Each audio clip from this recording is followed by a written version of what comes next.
everything was demonic. They told us to not have sex, don't have red meat. And then there was 42 people in a circle. I remember taking this drink and then about an hour in, hearing this girl next to me screaming like somebody's about to kill her, like just screaming.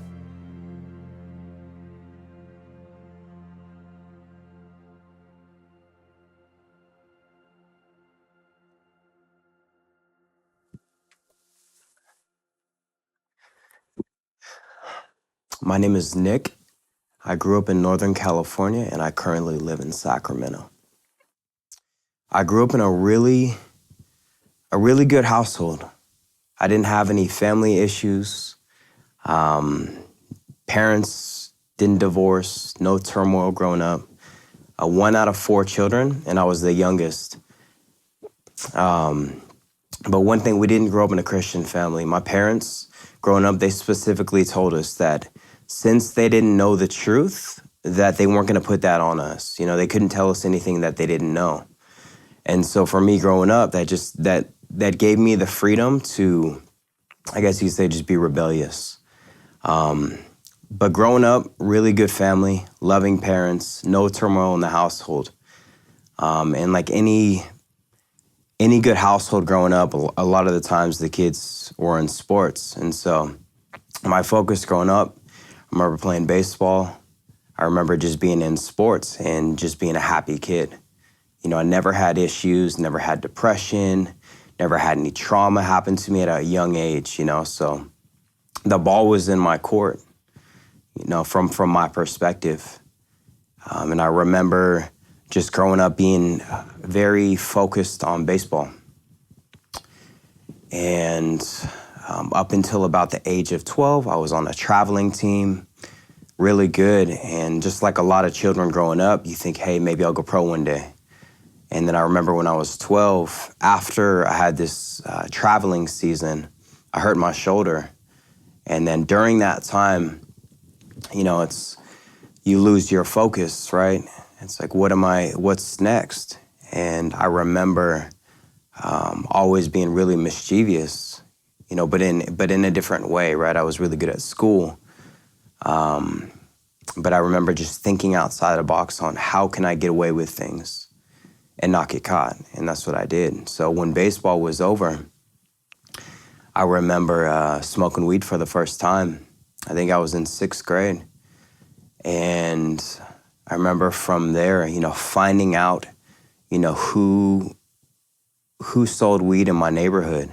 And then me and my friends, we would go after school every day and go buy some weed and then, you know, go ride our bikes around the neighborhood and then go smoke. You know, it was like kind of like a harmless thing, you know, in my perspective, like a young kid, right? We just wanted to have a sense of adventure. And then after baseball, you know, I remember in 7th grade, smoked weed like every day, just every day. But to me, it was harmless. You know, it was just, you know, do different kid things while being high, you know. And I had the understanding that I wasn't addicted, but I was just bored. You know, I didn't have any focus. And then I remember later on in middle school, just, you know, I'd always have a girlfriend. I'd always be smoking weed. And then in 8th grade, I started drinking. I remember, first time getting drunk. And then I had a friend that had access to his dad's pain pills. I remember in 8th grade specifically. And we would just take these pills, take Vicodin, right, before school on an empty stomach, like young kids. I was in 7th or 8th grade. And I remember every single time I would take it, I would just throw up, get up, go to the bathroom and throw up, you know. And for him, he was fine. And for me, I just threw up, but I don't know why I kept doing it. I did because I was bored. You know, I just wanted to maybe be rebellious and try something new, just feel different, you know, feel a different way about a mundane life, going to school, let me drink before school, let me smoke before school, let me take these pills even though I throw up, you know, I just did it. And so fast forwarding, freshman year of high school, and I remember that same friend that we would take Vicodin together. I remember one day at school, he came and he said that he had a new drug from his dad. Obviously his dad didn't know that he was taking the pills, and it was morphine. And I remember I took it with him, and he took it that day. And then for me, I had this crazy headache all day. And I remember like laying my head down in computer class and just having this pulsing headache. And then finally it went away. And I remember the next morning hearing that his little brother tried to wake him up and that he was like shaking him and he overdosed off morphine. And I was the only one that took it with him specifically. And that was my best friend at the time. And so I remember like that moment as a big moment, like a transition period in my life at that time. I remember having this very depressed feeling, but I couldn't feel it, right? I mean, what am I gonna tell my parents? Hey, my best friend overdosed off morphine and I took it with him. You know, I didn't tell him that. And I just remember like feeling, how do I fill this void? And I remember at the time my girlfriend, you know, I was a virgin at the time in freshman year. I just remember thinking like, you know, maybe if I have sex, I'll feel better. And I remember like telling her like, hey, let's have sex. And she wasn't about it. And then I broke up with her. And then that like sparked me being promiscuous and trying to fill that void of like the sorrow that I just went through with some form of physical touch. And I remember that specifically at that time. And so freshman year of high school, I remember I just went from like smoking weed to, you know, a friend that had some coke.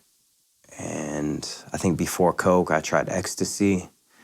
And then I just paired it with like certain activities, right? I was never an addict. In my mind, I was never an addict. I was never addicted to anything, but you know, it's like, hey, let's go on roller coasters and take ecstasy, or let's go do this and do this. So I was pairing it like adventure and drugs. And then from there, I just remember just trying to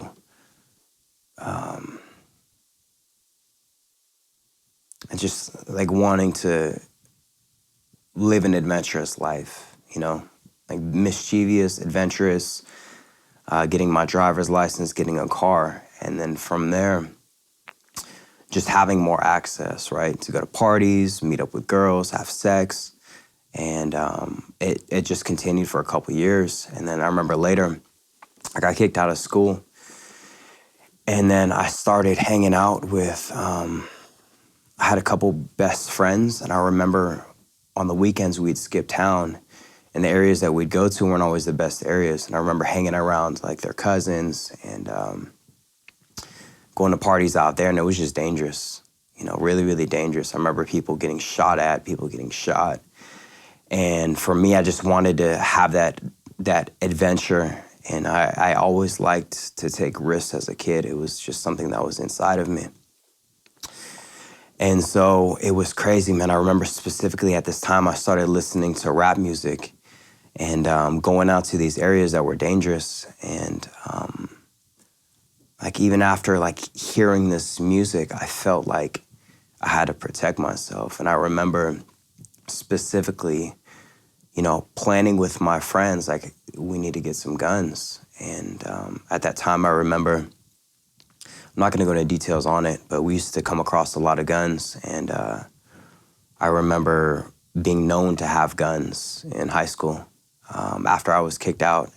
And I just got in with the wrong crowd. And at that time, I remember what sparked it was just hanging out with my best friends in their towns that they grew up in. You know, because the town I lived in wasn't dangerous, wasn't really dangerous, but the places that I would go were. And so I remember always carrying my gun with me everywhere that I went, and being brainwashed by rap music specifically. I remember having dreams of people coming to try to kill me, and then I would kill them in the dreams. All the time. I would have this reoccurring dream where I would look out my window and these cars would pull up and they would come out with guns and I would kill them through the window. And it was weird. And I'm just thinking, why do I keep having these dreams? But I remember just having this anxiety and this fear at the time. And kind of bringing everything together. You know, I was selling drugs at the time. I remember getting robbed at gunpoint one time. I got set up by this girl, and that provoked a lot of anger and fear inside of me at the same time. And yeah, this was like in, you know, junior year, senior year in high school. And then senior year, I calmed down a bit, I remember. And just to fast forward, I graduated high school. And then after, this was like right when the market crashed. I remember trying to get a job and not being able to find a job, and I'm still selling weed. And fast forward a bit, I ended up getting a really good job at the hospital. And from there, I was full-time in college, but I was still doing bad things on the side. I was still smoking weed, selling weed, growing weed. And I remember I met a friend, and he lived a crazy life, and we just hit it off together. And he moved down from Humboldt County. It's like where a lot of people grow a lot of weed. I remember meeting him, and we just developed this brotherly bond. And from there, we had plans to start a grow operation. This was back in like 2008. And the cost of weed was like $4,500 a pound. It was a lot more expensive back then than it is now. And we had these plans of, we had a specific area where we were going to grow it at. We had like $30,000 invested, which was a lot of money at the time. And we built like this brotherly bond. And then I remember at that time, I recruited a friend that I went to high school with. We used to do crime together, like organized crime. Specifically, I won't go into details on that. And he was really smart, just like me. And we got away with a lot of things. Because when we put our brains together, we just plotted and got away with a lot of things. And so to make a long story short, at the time we would rob drug dealers. We would set them up and rob them. And it would be like, you know, $10,000, $20,000 at a time, which was a lot of money for me at the time. And I was living this double life. I would literally go to college Monday through Thursday, work at night. And then on the weekends, I would drive 4 hours up to the mountains where they lived, where we were starting the grow operation. And I remember living this life and then going back to school on Monday and being in like political science class in college, you know, and then just like robbing somebody on Sunday before and like having like tens of thousands of dollars, just living this like triple life. And my parents didn't even know.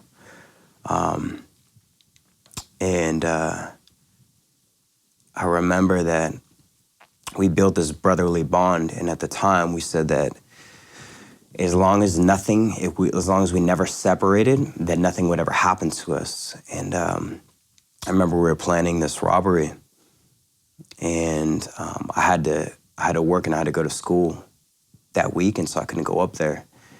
And then I caught word that, like later on, actually, let me rewind back a little bit. I remember getting a missed phone call from my friend. And later on that next day, this girl that I was kind of dating, she called me and told me that my friend was dead, and the other friend was, he got shot in the head, and he was airlifted to a hospital, trauma hospital. And I was the first person to hear this news. I didn't know how to take it. I didn't know what happened. I remember just going to work and like breaking down, having like this nervous panic attack. And then like every 10 minutes going online and trying to find an article of what happened. Like what happened to my two best friends, what happened. And I was the only one to know this. One of my friends, he had no family. And then the other friend, it's just pretty much his brother and then his dad, who he didn't really talk to. And then I remember over the next couple days getting more information on it and then having to break the news to my friend's brother. You know, he knew we were doing this grow operation, but having to break the news to him like, hey, your brother got shot in the head and he's in critical condition and he's looking at like 3 life sentences. And I won't go into details too much on how it happened, but like they ended up robbing these guys, and I guess they didn't get one of their cell phones. The guys called the cops on them, and then they went on a high-speed chase. Like helicopters were flying over, and I remember my friend specifically a week before that happened, we'd be on the mountain out in the hills when we were like getting the operation going, and he said that he would die before he went to prison. And I actually made that pact too. We all three made that pact together. And we meant it. I remember that. And he said that if a helicopter ever came on the mountain where we were growing, he would shoot it down. And I found out later that they went on that high-speed chase, and the cops were chasing them, and they had a helicopter. And then I remember my friend was out the window shooting at the cops while the helicopter was chasing them. And then they hit a spike strip. And then my friend asked my other friend to shoot him in the head to kill him. And he called everybody he loved before to let him know it was over. And that's the call that I missed. And I know I missed that call for a specific reason. And then he shot my friend in the head, and then he took a .45 and shot himself in the head and then drove off a cliff. And he ended up surviving. He climbed up the cliff. They took him to UC Davis, had neural trauma surgery, and then he survived. And he ended up getting charged with, I think, like 5 life sentences. And I'm sharing this part of my story because I remember that was the second time that I was like really depressed in life. And I remember having these bonding moments to where those were like my brothers, and just like my friend that died before, and they were gone. And mind you, going back like this happened, and then going back to college still, like college was still in, and then just feeling like this is crazy. Like it's like this separate life. The second life that I had is done, and nobody would ever know like the stuff that I was going through. And like fast forward, I ended up getting a really good job at a hospital. I went to trade school. I was working in surgery. You know, I kind of, those voids in my life, I just filled them at the time with like women and alcohol, and just looking forward. You know, it was a crazy moment in my life, but I just kept it pushing. Like I didn't feel like I was depressed or felt like I wanted to kill myself or anything like that. I just kept it going. And I remember specifically at this time, it was like 2011, and I started, it was right during the swine flu pandemic, and then getting really deep into like what was going on. And also, I started looking into, quote unquote conspiracies. And like a lot of people, it was like a rabbit hole that I was going down. I was literally, one day I remember spending like 16 hours on the internet, like searching, these conspiracy theories and, looking into different governments. And, I feel like a lot of people have gone through that, and I did. And I remember hosting like family meetings and like crying and thinking like I have no control over my life, and that I felt like I was like seeing evil, and I was looking into it, and I felt like hopeless. And yeah, man, it was crazy. And I was depressed at the time. I remember like my life, I'm young, and I don't even want to have kids because I feel like the world's going to be so crazy if I have kids, and I don't want them to go through it. And yeah, that happened for like a year. And then I remember I ended up just buying a bunch of stuff, like planning, like to have a plan if things ever hit the fan. And then just like one day I was like, this is crazy. Like I'm waking up every single morning and I'm feeling depressed. Like I just got to let this go. And I just got over it. And then fast forward a couple years later, I remember sitting in my barber's chair and him telling me about this movie. It's called The Secret. And I'm like, what is that? And he was telling me, like, you got to watch it. He's like, everything makes sense now. Life makes sense now. And I put it on and I watched it. And the director of the movie was this guy named Jack Canfield. He came out with the books Chicken Soup for the Soul, and all these different, children's books and all this different stuff. And there was these high-end people that were on the documentary, and they were talking about almost like being in control of your thoughts, and what you think about comes to reality. And then, quote unquote, now it's really, really popular, but like manifesting your reality, right? And so I remember looking into this and then seeing these people that were very affluent, very put together people, and them talking about being able to, if you think about something and you don't waver in your mind, that it'll come to pass. You know, it's obviously twisted from the Bible, right? But for me, it just made sense. I'm like, I feel like the past couple of years in my whole life, I haven't had any control of anything, and I felt like I needed to have control of something, or something needed to make sense. And so I took it and I ran with it. I remember I started researching that. I started looking at different things, very new agey. You know, I started looking at like lucid dreaming, listening to different sleep tracks to be able to fall into like a deep dream. There's these things called binaural beats, to where if you listen to radio frequencies, how you can mimic your type of sleep if you wanted to meditate or to go into like a deep trance sleep, to astral project, all these different things, right? And it sounded, for me, I understand that I was seeking the supernatural at the time, but I just didn't know it. And it's funny because I did this for like 3 or 4 years and nothing ever happened. Like literally, like nothing ever happened. Like I never astral projected. I never lucid dreamed. You know, like nothing happened. I tried and it didn't work. And that's part of the story for later. But with time, right, like I was making a lot more money.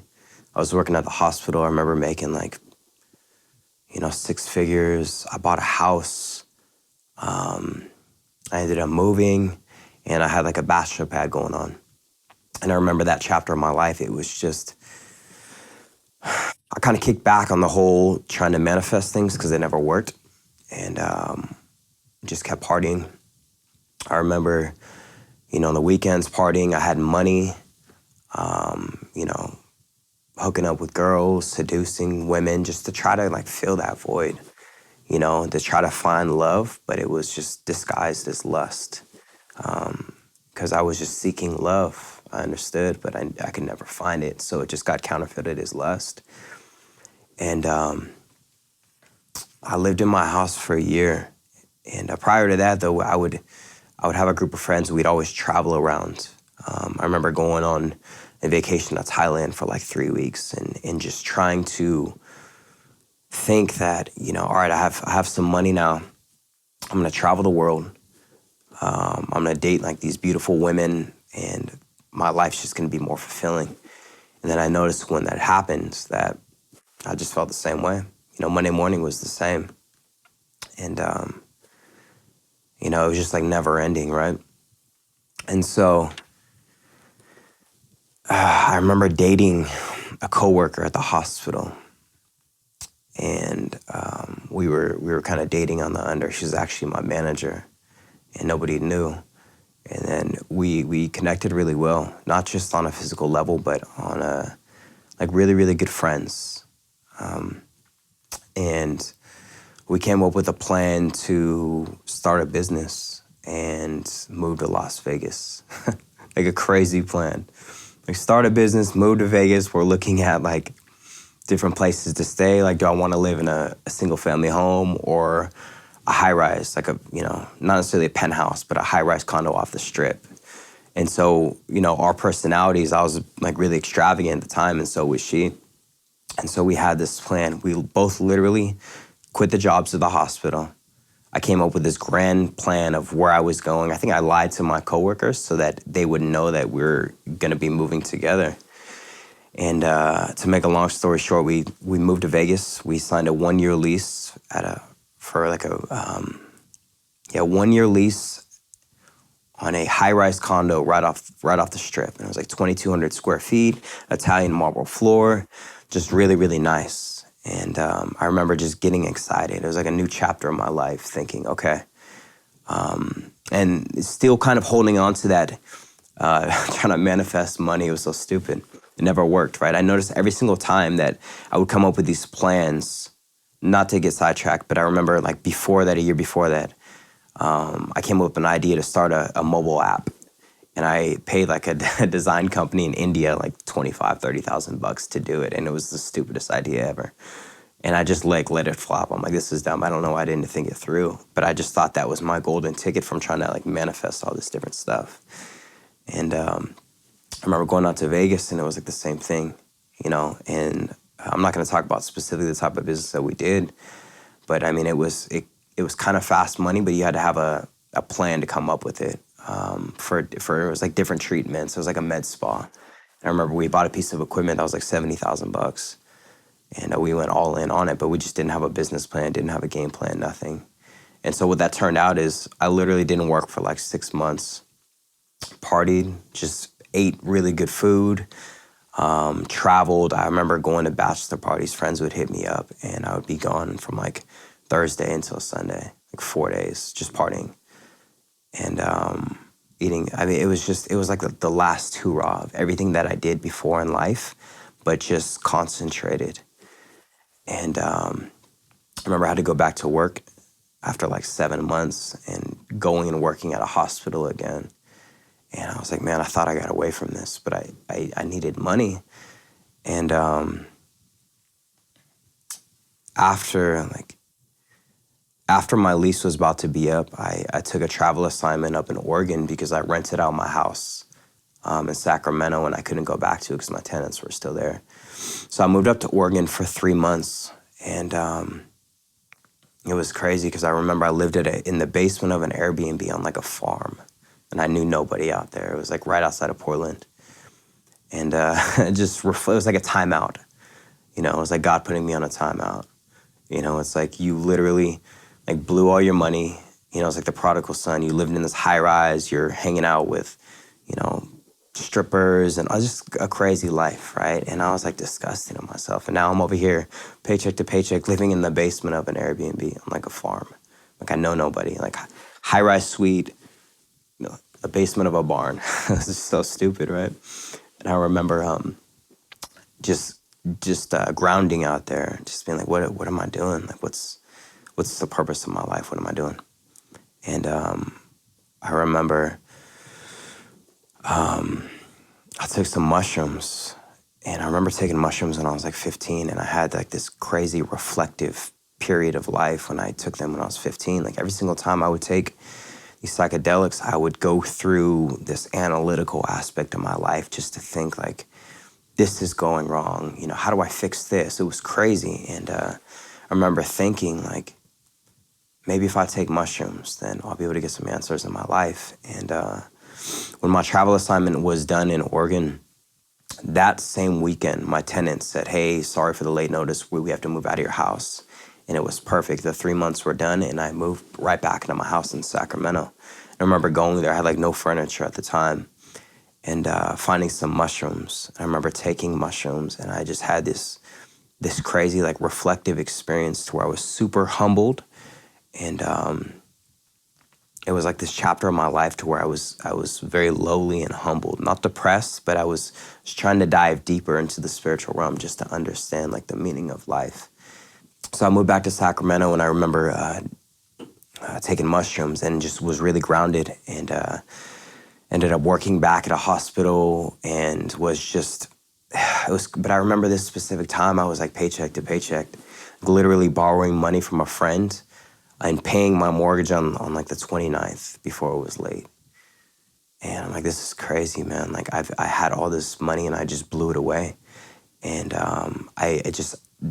I remember the lack of money just really like grounded me. And I'm like, this sucks. Like this, I don't ever want to feel like this again. And it was just, it really, really did humble me.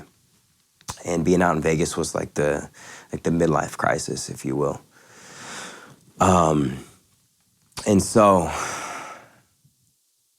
I had my friend that at the time we went our separate ways that I moved to Vegas with, but we still had a really good relationship, like really good friends, platonic, weren't having sex any longer, but just really good friends. Like we went through a lot together and we had a lot of mutual respect for each other.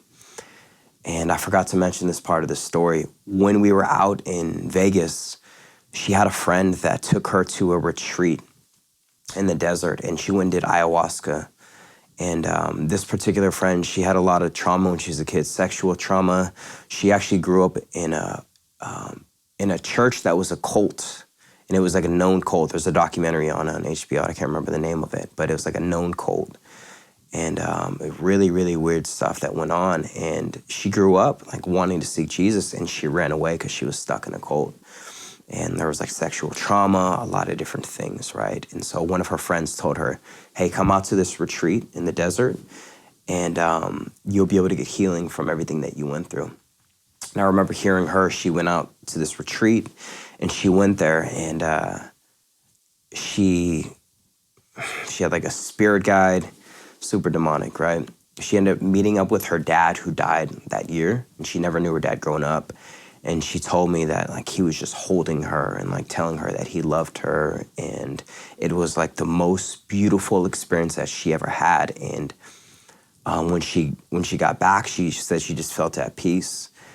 But I remember later on, like later that week, her saying that she would have sleep paralysis. She started to get in, she would be held down, and she couldn't move. And then I remember one time we were watching a movie, and the door just shuts. Like this heavy, like really, really heavy door shuts for no reason. And then I remember her telling me later too that one day she was cleaning and the TV just turns on and the TV was unplugged. And so, you know, here she is. Like now I know I put two and two together. But that's kind of going back to my story. So when I moved back to Sacramento, I moved back into my home, and I remember she was asking me if I wanted to go onto this retreat with her.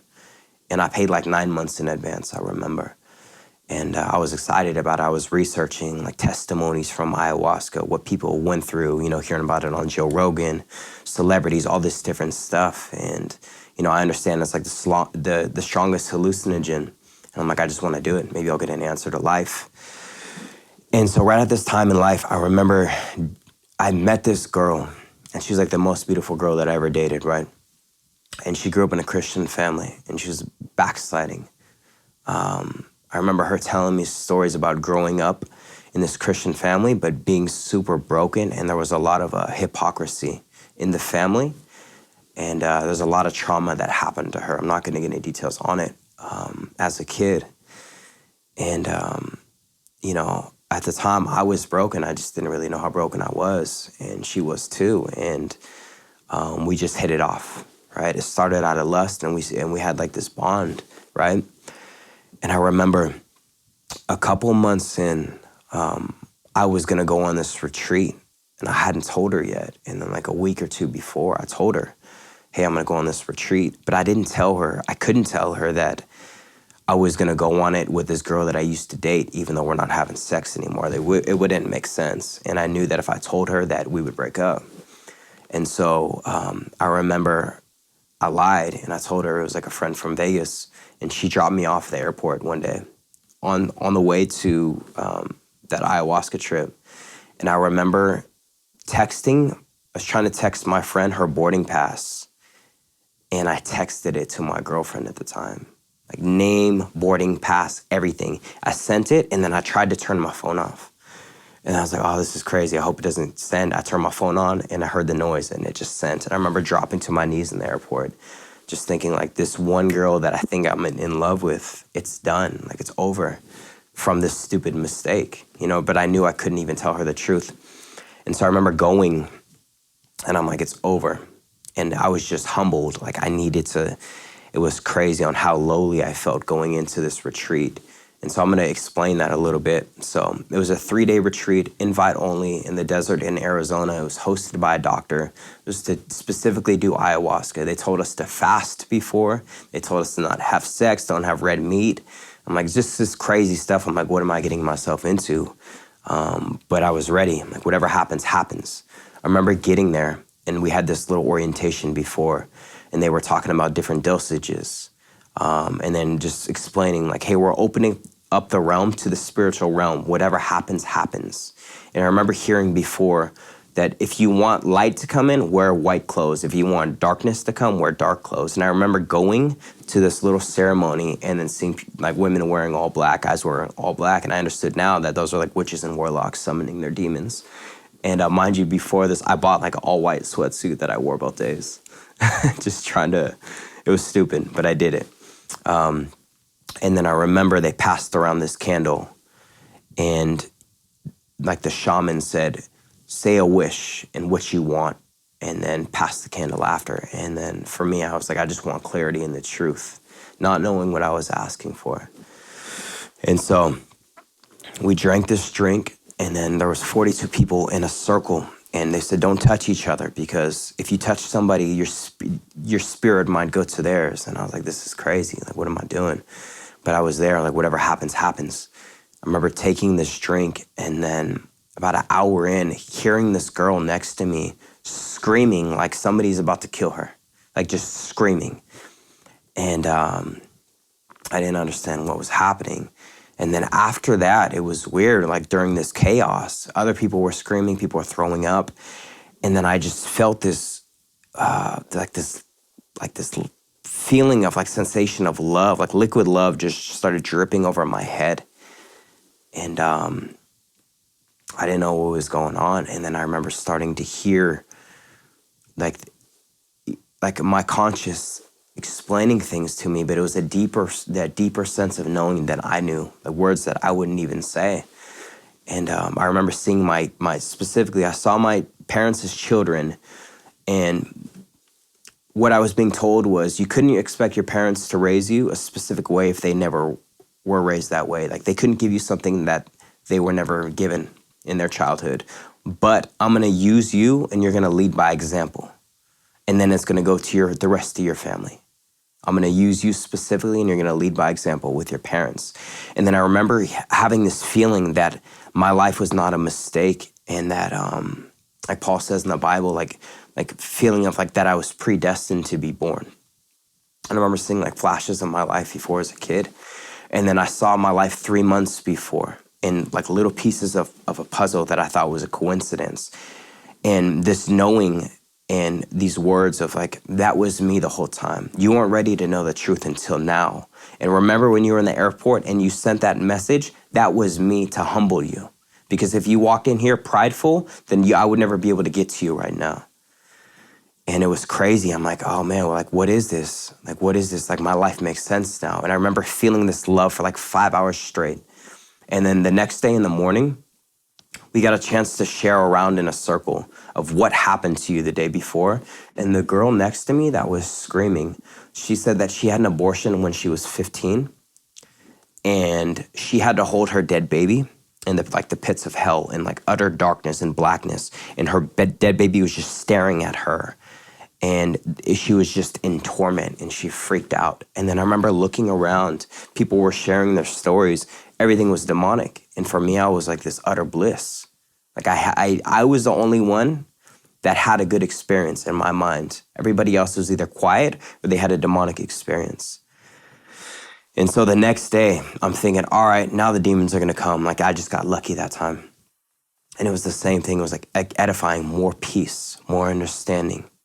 And then I remember just like feeling like I was getting hugged all night. And I understand now, that was Jesus. That wasn't a spirit guide. That wasn't an ancestral spirit. That wasn't anything else. That was Jesus giving me a taste of his love and protecting me while there's the demonic spirits all around me. I understand that. And on the third day, I had to leave on the second day, but on the third day, there was a guy that was right next to me by my feet. And I heard that he stabbed the person next to him and then stabbed himself during the ceremony, and they had to shut it down forever. And so I remember hearing this and then getting back and having this peace the whole time. I just felt peace for like 3 days straight. And this was early in 2020. And then I got really, really sick. I don't know if it was COVID or whatever it was, but I remember I had a feeling that I was gonna die. And I knew that I was about to die. Like I could have died. And then I remember texting my parents and my family, like, pray for me. You know, those were words that I never asked anybody. I never asked anybody to pray for me, but I asked them. And my girlfriend at the time, I'll get to that later. I just asked people to pray for me, and I ended up making out of the sickness. And, you know, my temperature was really high. My lungs were like filled with all this different stuff. And by God's grace, I survived, but I didn't go to the hospital because I didn't have insurance. I remember that. And I got back, and my girlfriend, she forgave me, and I told her everything. I called her the day after the first night, and I told her everything. And pretty much like my life makes sense now. And I just spilt everything on the table for her, and so 100% transparent. And like she accepted me back. And I remember I was feeling like I felt this peace and this love over my body for like 3 days. And then I got sick, and I felt like everything just got taken from me. And at the time, I wasn't sure if that was God, if that was Jesus, or if that was like just a coincidence, right? I wasn't sure yet. And then I remember my girlfriend one night, we were sleeping in my bed, and she woke up and she like starts screaming. And she told me that she was getting held down in her dreams, and it was a dream inside of a dream. And she looked behind my door, and there was a demon behind the crack of the door, and its head was gyrating in a circle. And she was getting held down by demons, and there was a demon gyrating a circle looking at her. And she said that no matter what she did, couldn't move, couldn't scream, nothing. She told me when she whispered, Jesus, they let her go, and she woke up. And she just woke me up and told me this, right? And this was like right after I got back. I remember it was right around that time.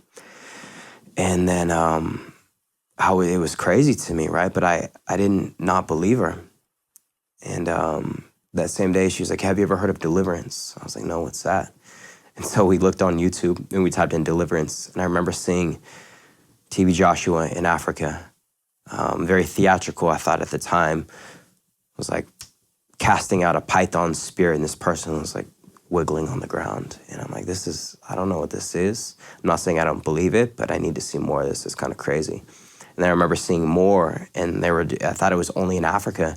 And then TB Joshua went to Hungry Gen, and there was a white guy. I'm like, okay, there's white people that do this too. And it was like a spirit of anger or something, right? And then I'm like, this looks more real. And then I was diving deeper into it. And then I remember I saw a testimony. It was John Ramirez, a crazy John Ramirez testimony. And then that right there pierced through of like the shell that I might have had. I'm like, okay, the demonic realm is real. God is real. It's time to buy a Bible.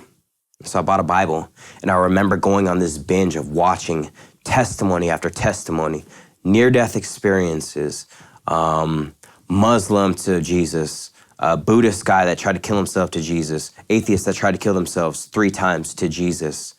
And I started binge watching over and over and over. Then I was looking at like near-death experiences, what Catholic people thought about the afterlife, Muslims, Buddhists. And then I was like an investigative journalist, and I started putting things together. And then I remember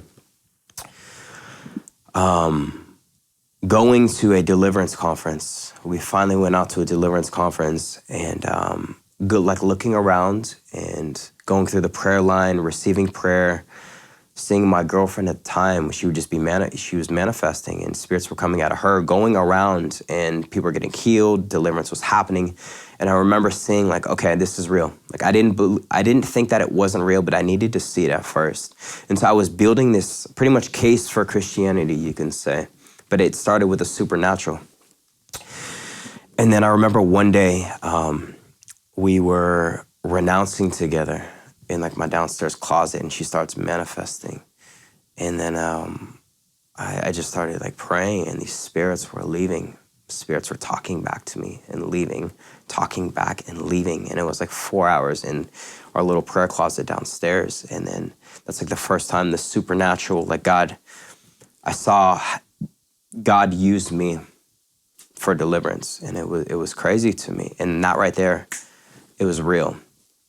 Let me fast forward a bit. Like 2 months before that, when I was watching all these testimonies, on a Friday night, it was actually on my birthday, or on Saturday night, we went down to this Saturday night service, and there was like 5 people in the room.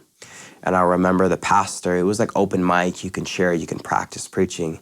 And the pastor at the time, he was like, is there anybody in here that if you were to drive home tonight and get in a car accident, that you would be in hell?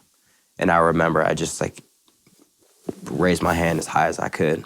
And he came up and he prayed for me. And I remember just feeling like this godly sorrow. And the Holy Spirit was touching me for the first time. I remember that. And like I remember at that point, and then like prior to that, like we cut off like all open sin. Even though we were living together, we quit having sex. And then I remember thinking, like when temptation would come in after that, thinking, is sex worth it? Like versus going to hell. It was like having sex, going back into this life of lust, and knowing that I'm gonna go to hell. So I built like this conviction. It was almost like a forced fear of God, not reverence, but like a fear of not going to hell. And that's how it started for me.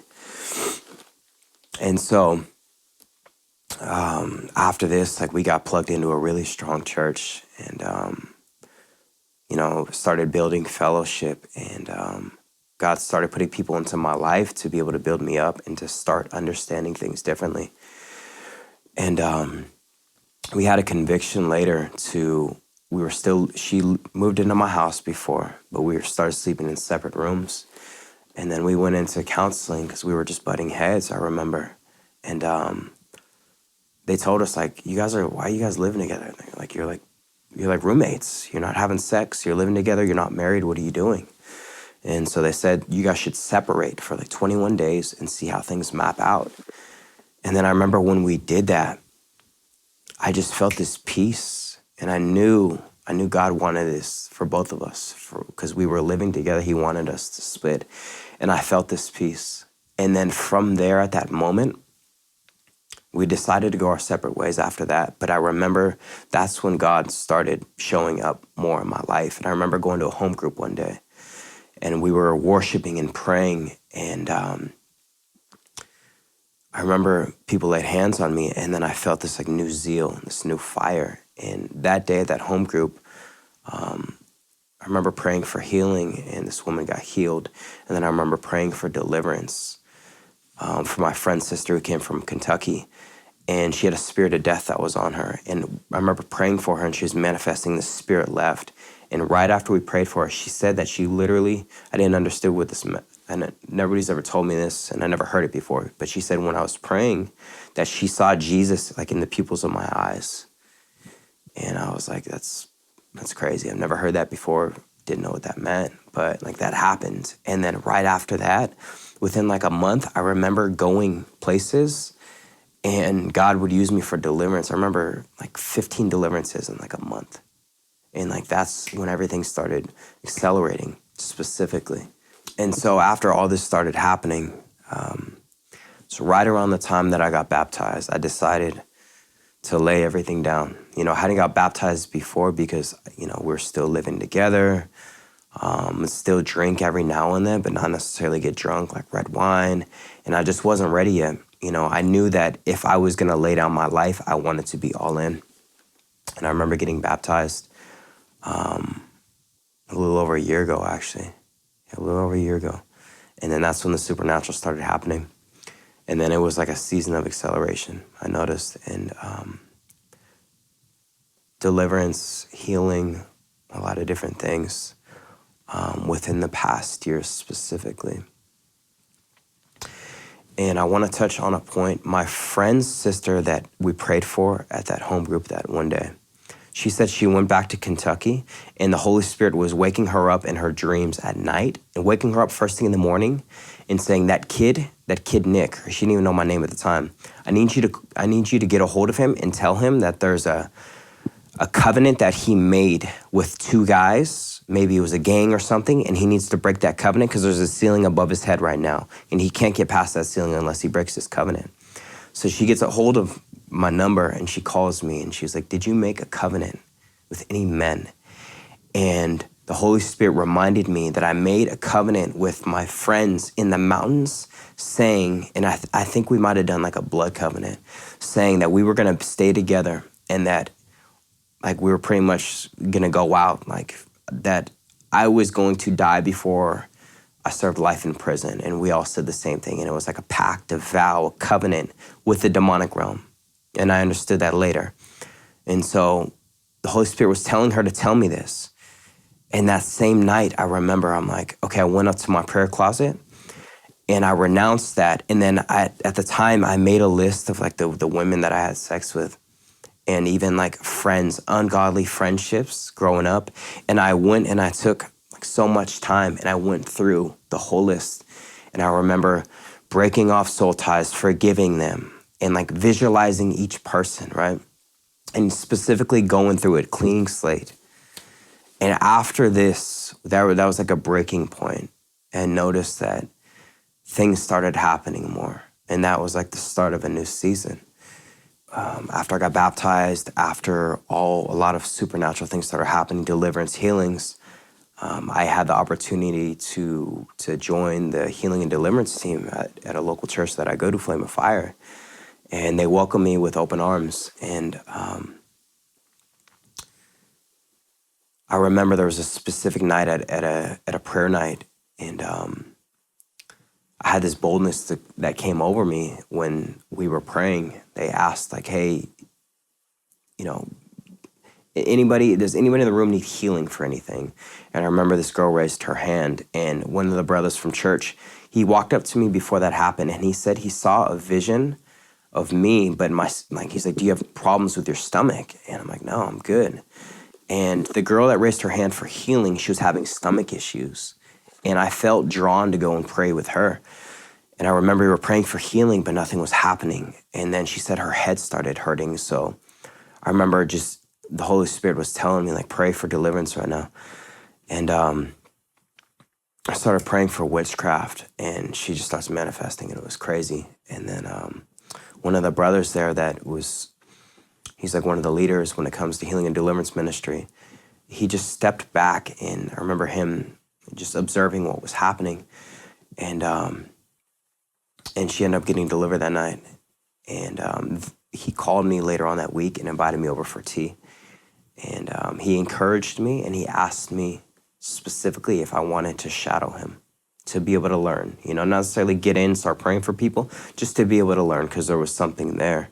And I was excited, I was zealous about it. And I started shadowing him. I started seeing supernatural things happen on Zoom. I started seeing people get delivered across the world in live time for different languages, like speaking English, and people only speak Russian or another language, and the spirits are manifesting by speaking in English. I started seeing the supernatural happen on a weekly basis. Started seeing people get healed through Zoom, people get delivered through Zoom.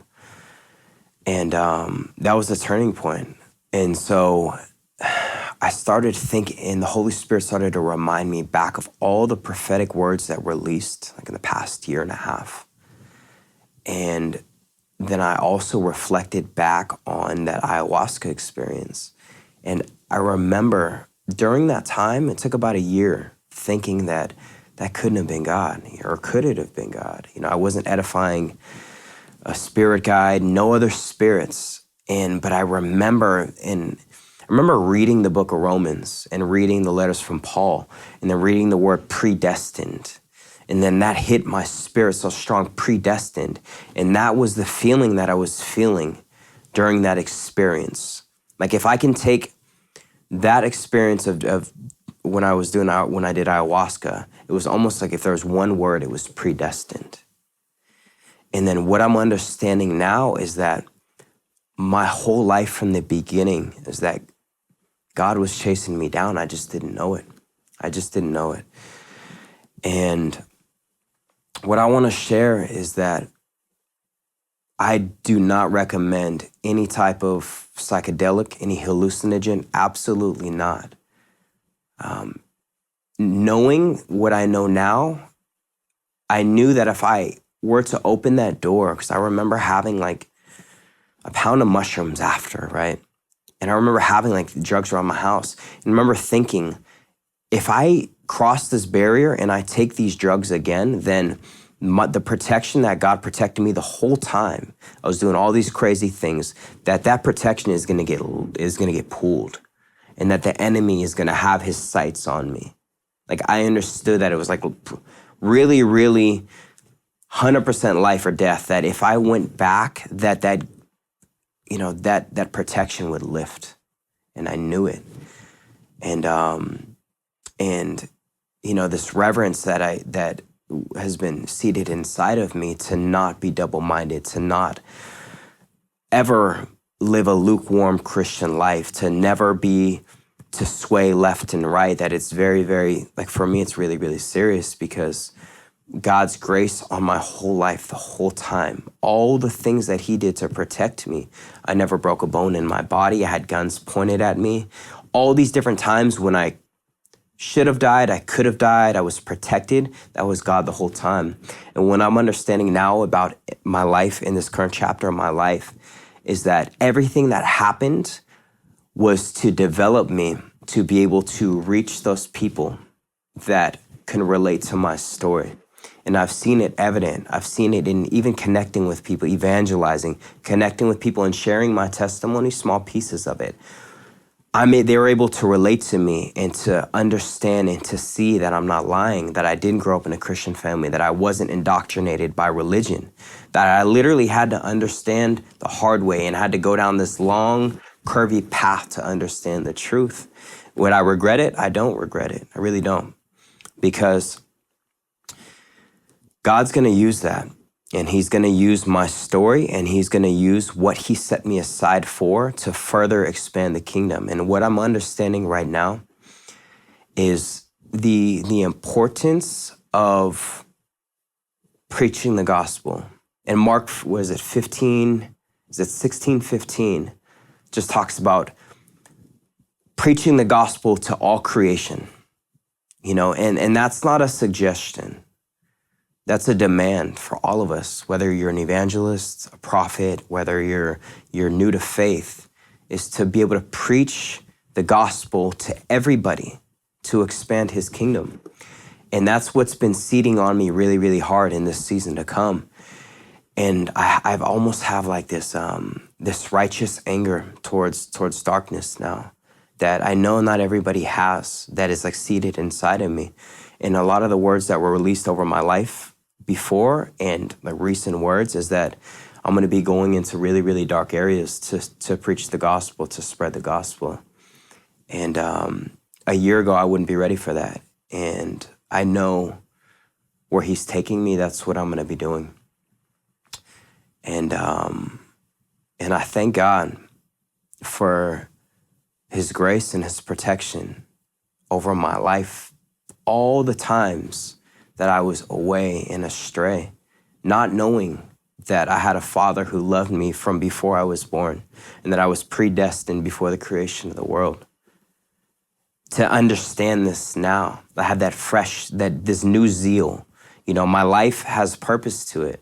And I feel like a lot of people, the reason why we're in darkness is because we can't see far, because life has no purpose. It's like the term YOLO, you only live once. It gets thrown around, and society's grasp that.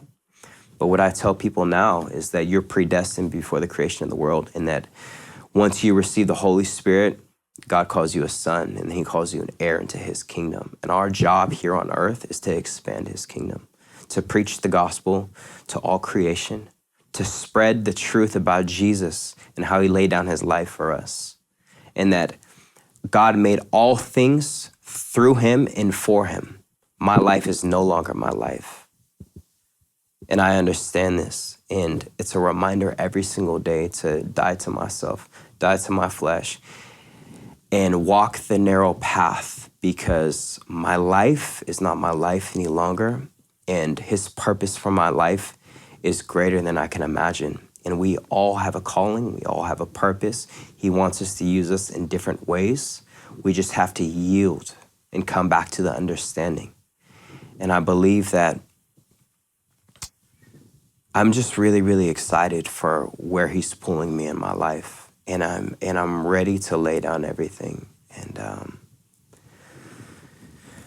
if I could say anything, Any words of encouragement, whether you grew up in a Christian family, you just started hearing about Jesus, maybe you're backsliding, is that your identity and the purpose of your life will only be found once you yield and understand the truth for your life through Scripture and understanding what Jesus did for you and understanding the full revelation through the Word of God. From there, then you'll be able to see how He sees you, how He sees us. You'll be able to see your identity will be found on how He sees you. And that's going to make all the difference in your life and all the difference in your walk.